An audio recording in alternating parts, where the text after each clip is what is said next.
congrès national de l'accueil familial se tenait aujourd'hui à Beaugency, dans le Loiret. Il s'agit d'une activité en plein développement et qui offre aux personnes âgées une véritable alternative à la maison de retraite. À Villorceau, dans le Loiret, le concept de Villa Family remporte un vif succès dans un secteur qui pourrait peu à peu se professionnaliser. Delphine Aldebert et Jean-Paul Cueff. Midi, c'est l'heure de préparer la compote de pommes. Elisabeth, à gauche, a embauché Gabriel pour l'aider. Mais ne vous méprenez pas, les employeurs sont à la retraite. Gabriel et René vivent depuis avril dans cette famille d'accueil. Elles ont préféré cette alternative à dimension humaine plutôt que la maison de retraite. Maman, elle est transformée. Elle est tellement bien là. Elle s'y plaît bien d'ailleurs. Elle est très bien, oui, c'est vrai. Et elle est nettement mieux ici. C'est vraiment convivial ici.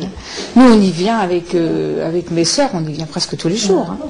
Pour vivre dans cette maison adaptée à leur perte d'autonomie, chacune débourse environ 1 500 €. Un tarif comparable à celui d'une maison de retraite. On a notre salaire par personne et donc il y a un budget entretien qui est compris dans le mensuel de la personne qui est accueillie. Et donc nous payons les charges d'électricité, d'eau. À l'origine de ce projet, un promoteur privé, Villa Family.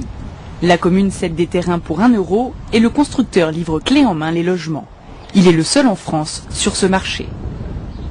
Ces investisseurs privés, ils sont en fait captifs, c'est-à-dire qu'ils sont tenus au respect d'un partenariat, enfin du contrat d'intérêt général que nous passons avec la commune. C'est-à-dire qu'il y a une destination pendant 20 ans, une destination garantie de l'accueil familial des personnes âgées ou handicapées. Il y a un plafonnement des loyers à un niveau inférieur au plafond du prêt locatif social. Une formule privée qui ne peut fonctionner sans le public. Pour exercer leur activité rémunérée à hauteur de 600 € par personne, les familles d'accueil doivent obtenir l'agrément du Conseil général.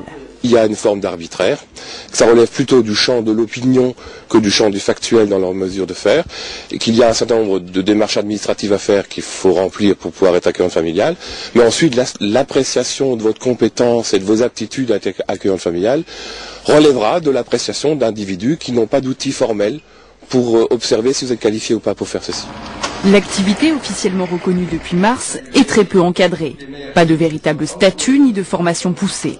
Aujourd'hui, le Congrès national des familles d'accueil veut aller vers la professionnalisation. Une évolution qui doit se faire avec le Conseil général, grand absent du Congrès.